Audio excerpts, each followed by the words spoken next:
hatutoki atuingia tunataka sisi no. Akasema ninaongoza wachungaji wanaoenda kubarikiwa sana, na nitakuwa na washirika wa Tanzania Assembly waliobarikiwa sana. Sio sisi, amina. Mimi nakuona wewe mtu uliyebarikiwa. Mimi nakuona kwamba wewe ni mtu uliyebarikiwa. Tutakuwa na wafanyabiashara wakubwa sana na tunao na wanaendelea kuwepo. Tutakuwa na watu wenye nyadhifa mbalimbali kwenye serikali yetu ya Jamhuri ya Muungano wa Tanzania.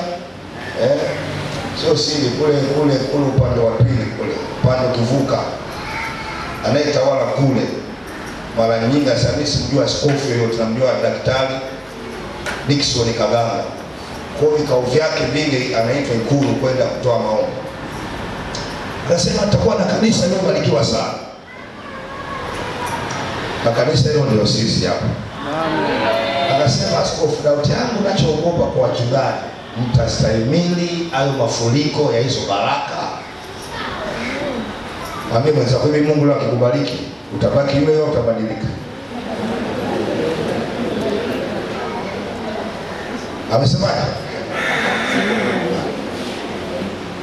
Atabadilika au atabaki yule yule?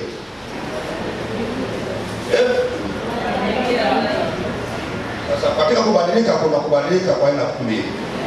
Kubadilika kwa uzuri au ni matokeo ya zile baraka.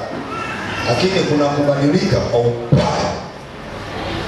Ili ya kuzungumza kwa baada ya kubadilika katika uzuri kwamba tayari ameshayaona na anaona kwamba watu wameshabarikiwa. Kinachomtia shaka ni watu wakibadilika.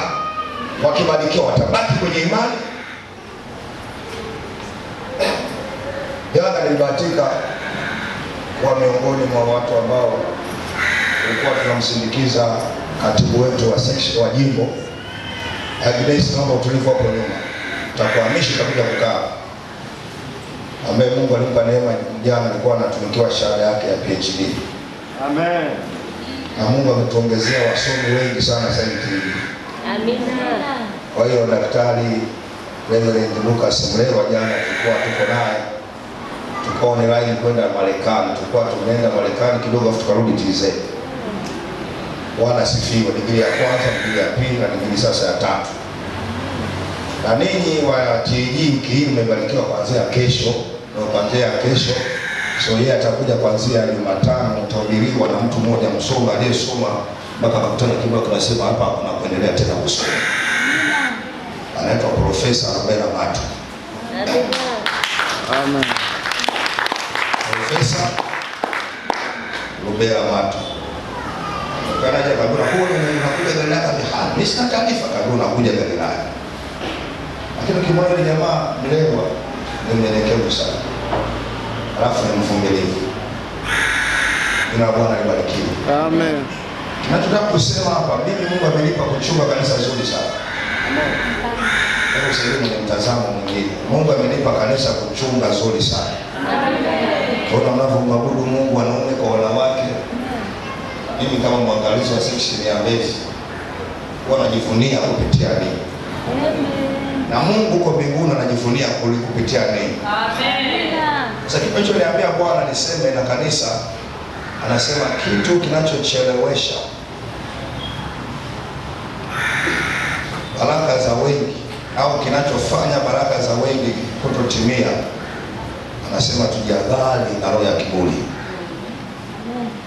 Naulia tena, amesema niseme kwenye kikao cha mimi na Mungu wangu, tujadhari na roho ya kiburi. Naomba nikupe maandiko mengi kwa sababu natamani kumaliza kwa muda uliokusudiwa. Sitaki kuwakwaza kwa habari ya muda. Na mimi Jumapili, Jumatano, Alhamisi, Ijumaa, Jumapili nitakuwepo TG Mwenge.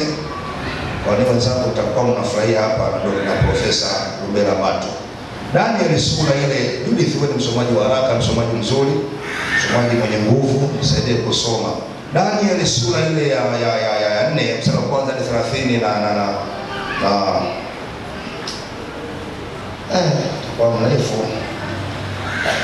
Anzia 20 28 mpaka 37.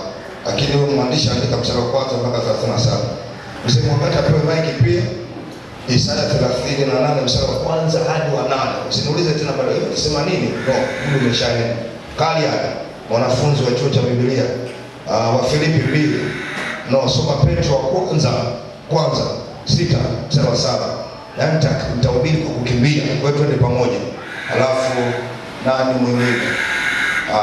Eunice Rose utasoma wa Filipi 2 mstari, wewe ni teacher, utaniangusha mstari wa kwanza hadi wa Filipi, so utaanzia wa tano hadi wa 11. Tunaenda kwa haraka kama nilivyokutaja. Anza Judith. Mpe maiki baba.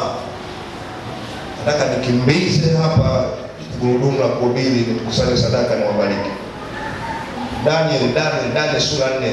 Neno la Bwana linasema, anza mstari wa 28.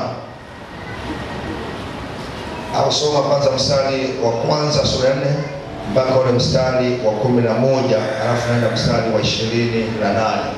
Neno la Bwana linasema, Mfalme Nebukadneza, kwa watu wa kabila zote na mataifa yote ya lugha zote wanaokaa katika dunia yote, amani iongezeke kwenu. Mimi nimeona vema kutangaza habari za ishara na maajabu aliyotenda Mungu aliye juu. Ishara zake ni kubwa kama nini, na maajabu yake na uweza kama nini. Ufalme wake ni ufalme wa milele, na mamlaka yake ni ya kizazi hata kizazi. Mimi Nebukadneza nilipokuwa nikistarehe nyumbani kwangu, nikineemeka katika nyumba yangu ya enzi. Hayo maneno nikistarehe, nikineemeka, usiyasahau. Tuendelee. Nikaota ndoto iliyotia hofu mawazo niliyokuwa nayo kitandani mwangu, na njozi za kichwa changu zikanifadhaisha. Basi nikaota amri kwamba wenye hekima wote wa Babeli waletwe mbele yangu ili kunijulisha tafsiri ya ndoto ile. Ndipo akaingia waganga na wachawi na wakaldayo na wanajimu, nikawaadhimbia ile ndoto, nao wasiweze kumjulisha kwa tafsiri yake. Bali hatimaye Danieli akaingia mbele yake, ambaye jina lake ni Belshaza, kwa kufuata jina la Mungu wangu. Tena ndani yake inakaa roho ya miungu watakatifu. Nikamsimulia ile ndoto nikisema, Belshaza, mkuu wa waaguzi, kwa sababu ninajua ya kuwa roho ya miungu watakatifu inakaa ndani yako, na ya kuwa hapana neno la siri likushindalo. Niambie maana hii ndoto yangu niliyoiona na tafsiri yake. Njozi za kichwa changu kitandani mwangu zilikuwa hivi: niliona na tazama, palikuwa na mti katikati ya nchi, urefu wake mkubwa sana. Mti ule ukakuwa ukawa na nguvu, urefu wake ulifika mpaka mbingu, na kuonekana kwake mpaka mwisho wa dunia. Mstari wa 28. Hayo yote yakampata Mfalme Nebukadneza. Baada ya miezi 12 alikuwa akitembea ndani ya nyumba la kifalme, akiwa anatembea katika nyumba yake nzuri ya kifalme ya Babeli. Mfalme akanena akasema, mji huu sio Babeli mkubwa niliyoujenga mimi uwe makao yangu ya kifalme kwa uweza wa nguvu zangu, ili uwe utukufu wa enzi yangu? Hata neno lile lilokuwa katika kinywa cha mfalme, sauti ilikuja kutoka mbinguni ikisema, Mfalme Nebukadneza, maneno haya unaambiwa wewe.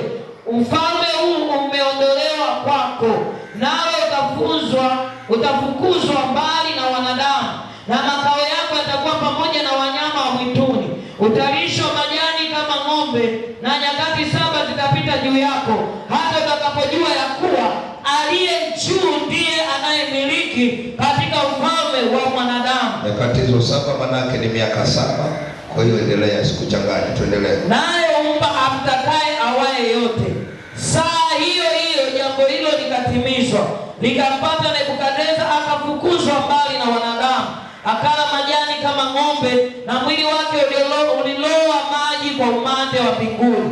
Hata nywele zake zikawa kama manyoya ya tai, na kucha zake kama kucha za ndege. Hata mwisho wa siku hizo, mimi Nebukadneza nikainua macho yangu kuelekea mbingu, fahamu zangu zikanirudia, nikamhimidi yeye aliye juu, nikamsifu na kumheshimu yeye aishie milele, kwa maana mamlaka yake ni mamlaka ya milele, na ufalme wake na watu wote wanaokaa duniani wamehesabiwa kuwa si kitu, naye hufanya kama atakavyo katika jeshi la mbinguni.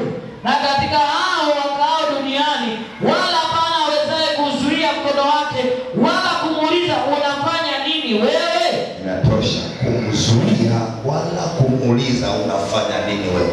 Naomba unaposoma tuambie na andiko gani watu waende pamoja na wewe. Twende Isaya sura ya 38 katika mstari wa 1. twende tutakutana za mtu mmoja naye mfalme. Twende. Siku hizo Hezekia aliugua akawa katika hatari ya kufa, na Isaya nabii mwana wa Amozi akaenda kwa mfalme akamwambia, Bwana asema hivi, tengeneza mambo ya nyumba yako, maana utakufa wala utapona.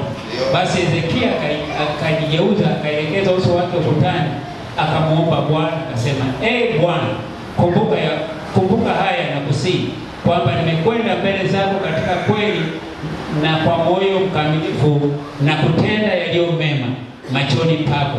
Hezekia akalia sana sana. Ikawa neno la Bwana likamjia Isaya kusema, nenda kamwambia Hezekia, Bwana Mungu wa Daudi baba yako asema hivi, mimi nimesikia maombi yako, nimeona machozi yako, nitakuongezea siku zako kiasi cha miaka 15. Ninakupa zawadi ya kuishi tena miaka 15. Nami nitakuokoa wewe na mji huu. Zawadi ya pili, nitakuokoa wewe na mji huu na mkono wa mfalme wa Ashuru, pamoja kwenye mkono wa mfalme wa Ashuru. Nami nitaulinda mji huu. Kutakuwepo na ulinzi kwa ajili ya mtu mmoja aliyeamua kugeuka.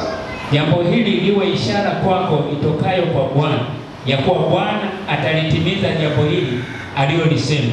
Tazama, nitarudisha nyuma kivuli madaraja 10 ambayo kilishuka juu ya duara la Hazia kwa sababu ya jua. Basi jua likarudi madaraja